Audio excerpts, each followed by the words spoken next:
Salmo 127, eu quero ler todo esse salmo para você. Tem uma mensagem ímpar nesse texto. Deixa Deus falar com você. Se o Senhor não edificar a casa, em vão trabalham aqueles que a edificam. Se o Senhor não guardar a cidade, em vão vigia a sentinela. Inútil vos será levantar de madrugada, repousar tarde, comer um pão penosamente granjeado, porque aos seus amados ele o dá, enquanto dormem. Herança do Senhor são os filhos, o fruto do ventre são o seu galardão, como flechas na mão do guerreiro, assim os filhos da mocidade. Feliz o homem que enche deles a sua aljava, ele não será envergonhado quando pleitear com os inimigos à porta. Aleluia. Tem uma parte desse Salmo 127 que não aparece em todas as Bíblias. É o cabeçalho. Eu estou propositadamente com uma versão de Bíblia que contém essa parte. E o cabeçalho diz assim: Cântico de peregrinação, um cântico de Salomão. Cântico de peregrinação, um cântico de Salomão. Tem muitas coisas nos cabeçalhos dos textos nas nossas Bíblias que não são do original. Por exemplo, quando você está lendo a sua Bíblia, e aí tem lá num cabeçalho escrito a história da mulher samaritana. Isso não está na Bíblia. Foram os tradutores que colocaram ali para ajudar a gente a se guiar. Os números de capítulos e versículos também não é original, não começou assim. Foram colocados ali para te guiar. Muitos desses títulos não é bíblico, mas alguns são. E como os títulos, a maioria absoluta não são bíblicos, as pessoas que traduzem e imprimem a Bíblia e compram os direitos autorais de alguém para vendê-la em algum lugar, elas se dão o direito de mexer a revelia nesses títulos, porque eles não são originais. O que ela achar que está melhor ali, ela põe. E aí, as Bíblias diferentes vão ter títulos diferentes. Mas, nessa busca por tirar os títulos que não são importantes, muitas Bíblias tiram títulos que não é importante do ponto de vista de quem está interpretando, mas ele estava lá no original. E se estava lá no original, devia ser deixado lá. Em algumas Bíblias, não aparece o cabeçalho desse texto. Muitas Bíblias em português não aparece essa classificação. Cântico de peregrinação, um cântico de Salomão. No original estava escrito isso. Eu preciso ajudar você a entender que o livro dos Salmos era mais ou menos o livro de cânticos dos judeus. E dentro das classificações dos cânticos dos judeus, tinha alguns cânticos que eram classificados como cântico de peregrinação.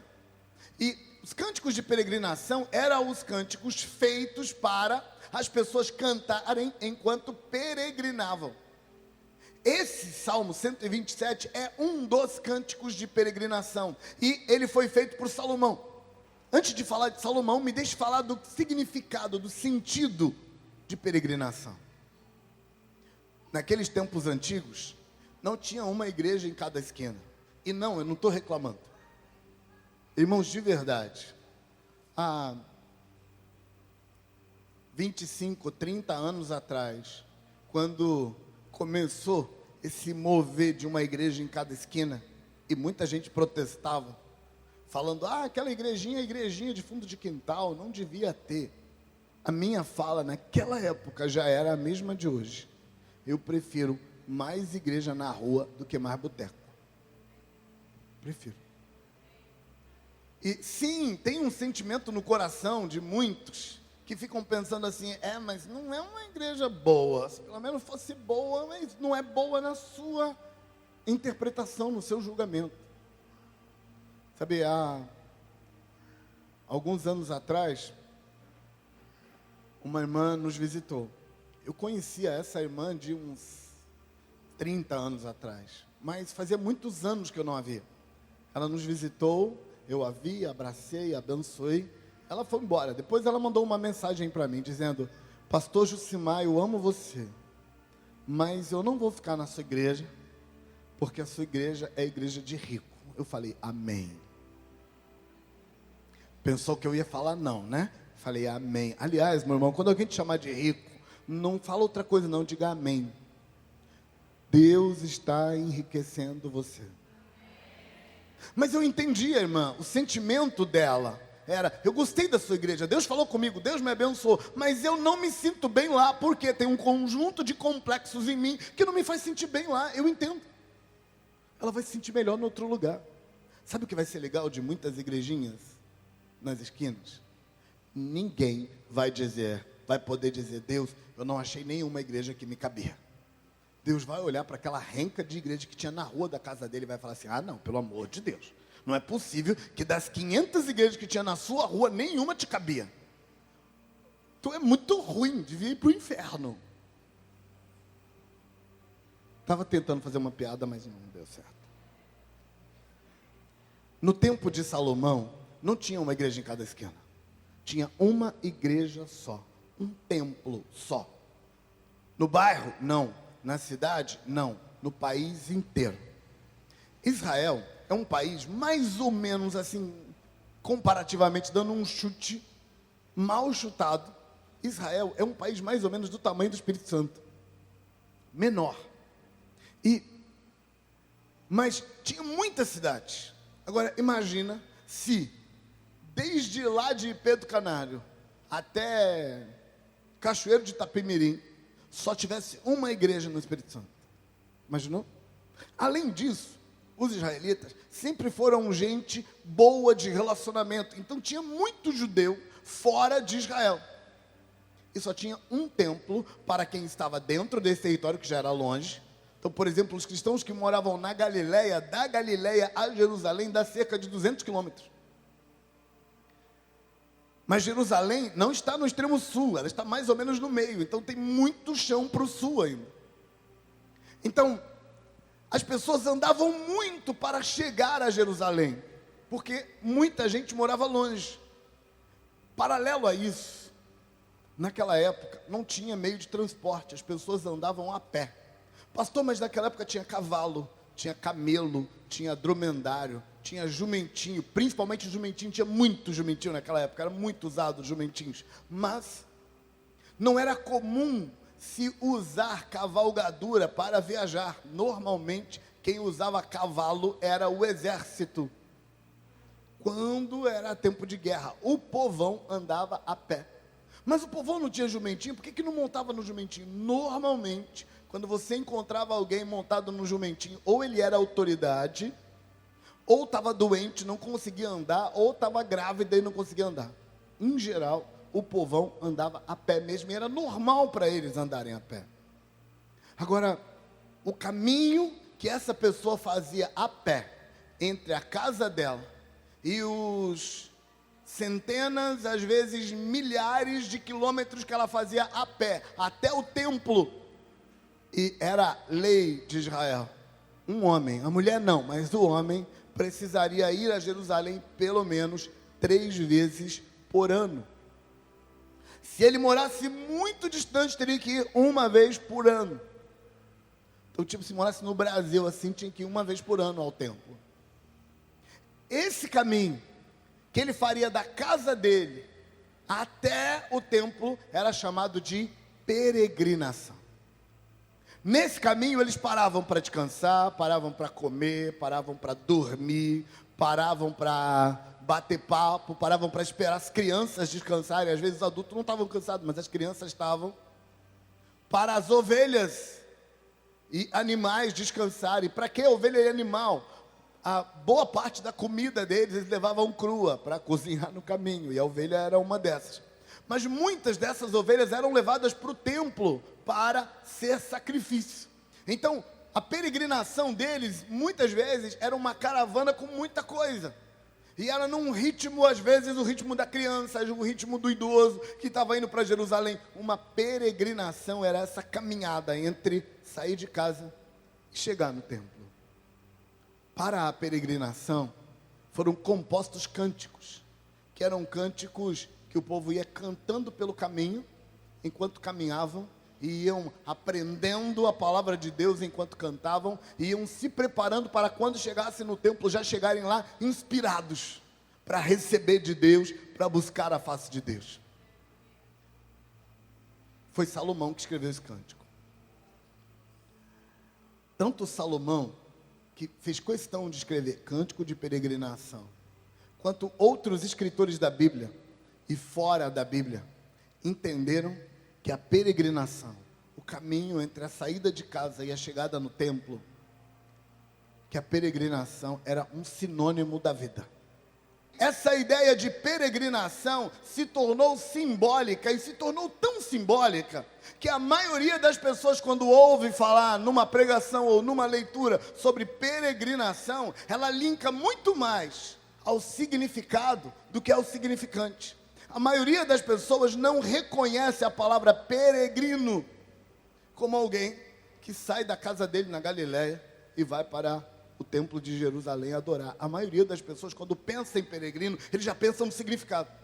E o significado de peregrino, a metáfora para peregrino, é que a nossa vida não tem um fim em si mesmo. Nossa vida é inteira, não tem objetivo. A nossa vida inteira é só o caminho. O objetivo da vida é o final dela. Quando nós nos apresentamos, ou quando as escrituras nos apresentam como peregrinos, ela está dizendo, quando a gente nasce, a gente saiu de casa. Quando a gente morre, a gente chegou no templo. Você está aí? Então, a razão de ser da nossa vida é essa peregrinação que nós fazemos durante a vida. Então, o descanso não é aqui. O prazer não é aqui. A parada não é aqui. Os finalmente não é aqui. Nós estamos passando pela vida. O objetivo da gente, a nossa alegria, como os peregrinos faziam, a alegria deles era a hora em que ele entrava no templo. Deixa eu te contar, meu irmão, minha irmã, o que Salomão está tentando plantar na gente é a ideia de que a nossa alegria não é aqui, a nossa alegria é no final. Um peregrino que está apaixonado por Jerusalém, que está indo para o templo buscar a face de Deus, no caminho, ele machucou o pé, ele diz, e daí em faixa, estou indo para Sião. Lá em Sião tudo se resolve. No caminho ele se desentende com a esposa, não pode desentender com a esposa, vamos resolver logo isso que eu estou indo para Sião. Eu não posso chegar lá, brigado com a minha mulher, resolve aí mulher, vamos resolver isso que nós estamos indo para Sião. Deu um problema, uma dificuldade no caminho, alguma coisa não resolvida. Entrega na mão de Deus, aquieta o coração e vamos embora que nós estamos indo para Sião. Porque o que importa é que eu tenho uma chegada me esperando lá no templo. Essa é a ideia de peregrinação que Salomão está estabelecendo no texto. E o fato de ter sido Salomão que escreveu, e está no cabeçalho ignorado por algumas versões. O fato de ter sido Salomão que escreveu o texto também tem muito significado.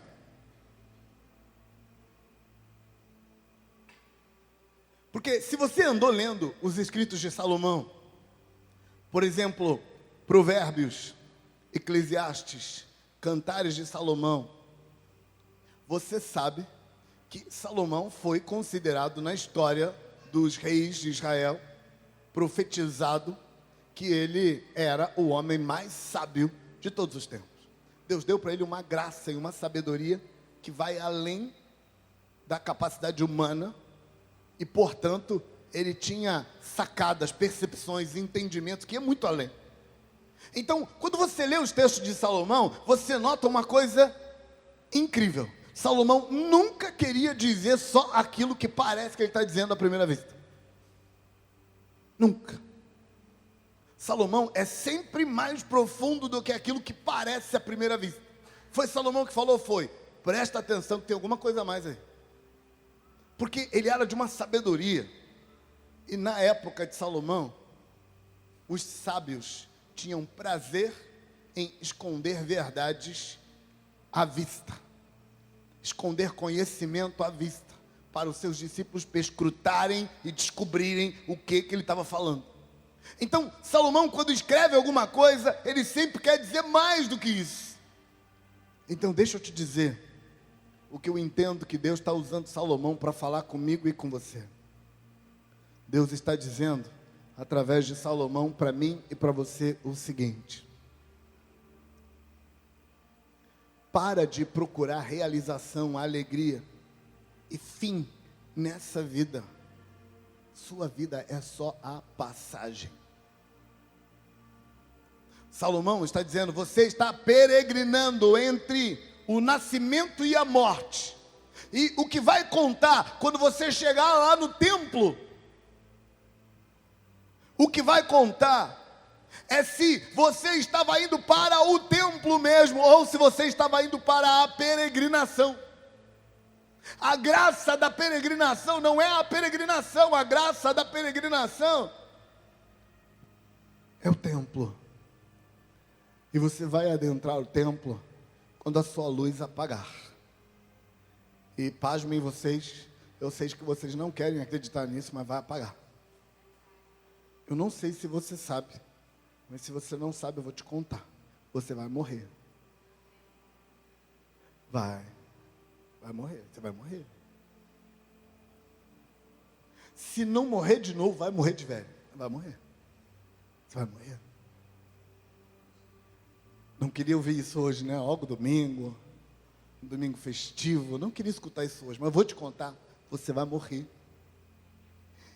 E Paulo disse que para mim o viver é a peregrinação com Cristo, e o lucro de verdade, o lucro mesmo, o resultado final, o meu melhor momento, a minha glória, o meu esperado, o meu prêmio é a morte. Paulo está dizendo, eu prefiro morrer. Paulo diz isso aos Filipenses, capítulo 1. Eu prefiro morrer. Tem duas escolhas? Tem, ficar vivo e morrer. Paulo diz, eu prefiro morrer. Porque ele diz, para mim, morrer é lucro. Salomão está dizendo a mesma coisa. Salomão está dizendo que o prêmio da peregrinação não é a peregrinação. Sabe do que ele está falando? Ele está falando que a gente, e olha que Salomão vive 1000 anos antes de Cristo, 3000 anos atrás. Então pensa como que a mente humana já estava complicada naquela época. Salomão está dizendo que a gente fica tão vidrado na peregrinação que esquece para onde a gente está indo. E muitas vezes chega onde precisa chegar e não está pronto porque a peregrinação não fez o efeito que devia fazer. Sabe, na peregrinação, irmãos, tem algumas coisas legais. Na peregrinação, por exemplo, tem relacionamento com os amigos, porque é uma farra no caminho. Na peregrinação tem umas comidas que só tem na peregrinação, que não é comida elaborada. A peregrinação é comida de acampamento. Comida assada na brasa às pressas, o bolo cozido na brasa, comida que foi cozida antes para durar durante a viagem. Mas para algumas pessoas, elas aprenderam a gostar de algumas dessas coisas. E elas sonham com a peregrinação. Ai, tomara que chegue a peregrinação, porque a gente vai comer aquele carneirinho mal assado na brasa lá, aquela coisa assim, meio assado, meio queimado. Eu gosto daquilo. É bom, mas você não está indo para a peregrinação por causa da peregrinação. Você está indo para a peregrinação por causa do templo. Salomão está dizendo que os seres humanos tendem a esquecer para onde estão indo. E eles ficam tão vidrados na vida que esquece que estão só passando por aqui, que o que Deus está buscando mesmo é o final. E quando chegar no final, é que as coisas vão resolver de verdade. É quando chegar no final, é que você vai entender a que você veio. Porque essa vida é só uma passagem. Você não está aqui para ter prazer, não está aqui para desfrutar, você está aqui para passar. E sim, pode ter prazer. Mas a caminhada é longa, é difícil, é apertada. E o que conta é o final da caminhada. Quando você atravessar para o lado de lá e você olhar nos olhos de Deus e Deus dizer: seja bem-vindo, meu filho, você chegou no templo. Você adentrou o santuário. Você está na minha presença agora. É uma simbologia da vida. E aí, Salomão dá alguns conselhos para essa caminhada. E o primeiro conselho de Salomão é: não queira o que Deus não quer. Pensa assim: você saiu da sua casa e está indo para o templo. O seu caminho é indo na direção de Deus. Por que você vai querer o que Deus não quer, se é para Deus que você está indo? E aí Salomão diz assim, resumindo essa ideia de não queira o que Deus não quer. Ele diz assim: se o Senhor não edificar a casa, o pedreiro vai trabalhar à toa. Ele está dizendo: para de querer o que Deus não quer, porque você quer o que Deus não quer à toa. Você está indo para Deus, você é de Deus. O que Deus não quer para a sua vida não vai dar certo. Se Deus não está construindo a casa, você contratou pedreiro para quê? Se Deus está derrubando casa, irmão, para de contratar pedreiro. Compra uma marreta e mete a marreta na parede, quebra tudo. Porque trabalhe com Deus. E não trabalhe para você, trabalhe para Ele. Sabe, a maioria de nós passamos a vida inteira construindo coisas. A gente constrói casa, a gente constrói fortuna, a gente constrói bens, a gente constrói família, a gente constrói relacionamentos, a gente constrói ministério, a gente constrói muita coisa a vida toda. E não tem problema, pode construir. Mas antes de construir, pergunta para Deus: Deus, você está construindo o que para eu construir contigo? Todas as nossas construções serão pedidas, porque a gente vai chegar no templo e Deus vai olhar para tudo que a gente construiu e falar assim: porcaria, porcaria, porcaria, porcaria, não serve para nada, não serve para nada, não serve para nada. Você construiu isso aqui para quê mesmo? Nossas construções precisam se perguntar se Deus está nisso. Nós estamos construindo coisas, irmãos, para sermos importantes. Na história da humanidade, muitos grandes homens deixaram construções enormes para a posteridade lembrar quem ele é. Fizeram coisas grandes para na construção dizer: eu sou isso daqui. Mas deixa eu te contar, você não é sua construção, você é de Deus. E você está construindo para Deus. E se Deus não está construindo, joga essa porcaria fora. Segunda coisa que Salomão diz para a gente não querer se Deus não quer, é as coisas que nós estamos protegendo. Ele diz: se o Senhor não guardar a cidade, o vigilante, o sentinela, o guarda contratado, o exército vai trabalhar à toa. Porque se Deus não quer guardar a cidade será invadida, apesar de todos os guardas que você colocar lá para vigiar. Então, se Deus não está protegendo, não está guardando, deixa aí. Salomão está falando daquelas coisas que nós queremos proteger. Porque parte da nossa energia vital é usada para construir. A outra parte da nossa energia vital é usada para proteger o que construímos. Então, a gente passa a nossa caminhada, a nossa peregrinação inteira construindo e protegendo. Construindo e protegendo. Quanto mais a gente gasta energia em construir, mais energia a gente precisa para proteger o que foi construído. E de qualquer forma, muitas vezes, se você construiu a coisa errada, vai estar naturalmente protegendo a coisa errada. Então você passou a vida inteira gastando energia à toa, porque no final da peregrinação, o seu Senhor vai olhar para a sua vida e falar: não serviu de nada. Sabe, nós ficamos ansiosos porque queremos construir. E às vezes o que estamos construindo parece bom. Mas se Deus não quer essa construção, a gente vai sofrer à toa. Nós ficamos ansiosos protegendo, tentando proteger coisas que nós não queremos perder. Meu irmão, se Deus quer que você perca, deixa aí. Mas pastor, eu dei tanto trabalho para construir, como é que eu vou perder? perde. De onde vem isso? Vem mais. Vem mais. Mais tem Deus para dar do que o diabo para tirar. Fica tranquilo. Deixa passar. Não tenta proteger coisas que não é para proteger. Deixa rolar. Eu preciso fechar. Eu vou fechar com o versículo 2. Inútil vos será acordar de madrugada, repousar tarde, construir uma alimentação dificilmente granjeada, porque aos seus amados Deus dá enquanto eles dormem, enquanto eles descansam. Sabe, algumas pessoas na peregrinação, elas esquecem que elas estão indo para o templo do Senhor para adorar a Ele, e elas fazem da peregrinação sua razão de existir, e aí elas se ocupam tanto para fazer a qualidade da peregrinação ser boa, a qualidade da peregrinação ser proveitosa, a qualidade da peregrinação ser gostosa, e o resultado, elas não descansam, elas não dormem. Elas deviam aprender a descansar no Senhor. Meu irmão, escuta isso. Dá o seu máximo pela vida, porque você está indo para o final. Mas quando der sua hora de descansar, para tudo. Para tudo, vou descansar.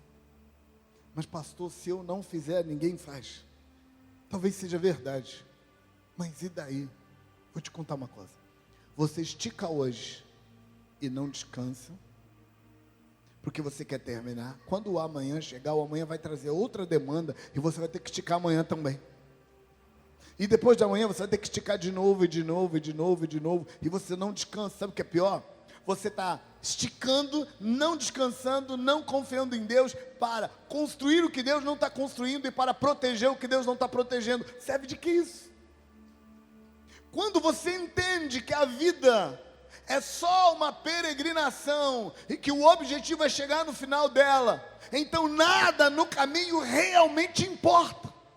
Nada. Porque o que importa na peregrinação é chegar no templo, é chegar lá para adorar, para buscar a face dele, para receber dele, para se relacionar com ele. É isso que importa. Então, tudo na peregrinação, claro, vamos fazer o nosso melhor, sim, mas se não der, relaxa. A peregrinação não é o objetivo é o final. Deixa eu fechar te dizendo isso. Nossa vida não tem um fim em si mesmo, não tem uma razão em si mesmo. A razão da vida é o final dela. A razão da vida é onde nós vamos chegar. Essa é a razão de ser. Deus está te desafiando a parar de ficar ansioso, a parar de ficar preocupado com esse amontoado de coisa que é só a sua peregrinação. Está chegando o final. Eu acho que Jesus vai voltar hoje. E se Jesus não voltar hoje, eu acho que você deve morrer entre hoje, amanhã, semana que vem. Você deve estar pensando assim, está amarrado em nome de Jesus. Se a sua cadeira fosse de madeira, você estava batendo assim. Mas o que eu quero te dizer é que a morte não é tão ruim quanto andaram falando por aí. Ela é o nosso final das contas. E mais do que isso, ela é inevitável. Ela vai chegar. Mas a parte boa é que quando ela chegar, você vai descobrir para que realmente você foi feito. Você vai descobrir que a peregrinação não tinha uma razão em si. A peregrinação tem uma razão no final dela. A vida é uma peregrinação. Eu quero desafiar você a entregar a sua ansiedade ao Senhor. O que está impedindo você de se alegrar e de desfrutar dessa vida difícil mesmo? Pastor, a minha vida está tão difícil. Desfruta da vida difícil. Você só está passando por ela. Mas pastor, como é que a gente faz para desfrutar da vida difícil? Deixa eu te contar um segredo que eu descobri ao longo das minhas poucas décadas de existência. A gente precisa de muito pouco para viver. Muito pouco. E a maioria das vezes que nós estamos choramingando e dizendo que nós temos menos do que precisamos, a verdade mesmo é que nós estamos fazendo pirraça e nos recusando a ser consolados por Deus. Estamos pirraçando e não aceitando desfrutar daquilo que Deus já deu, porque Deus já deu alguma coisa e você já pode desfrutar agora, você já pode viver com Deus bem agora. Se você deixar a peregrinação ser só uma peregrinação, é passageiro. E mais, meu irmão, minha irmã, já está acabando. Eu vou te dar chance de falar amém.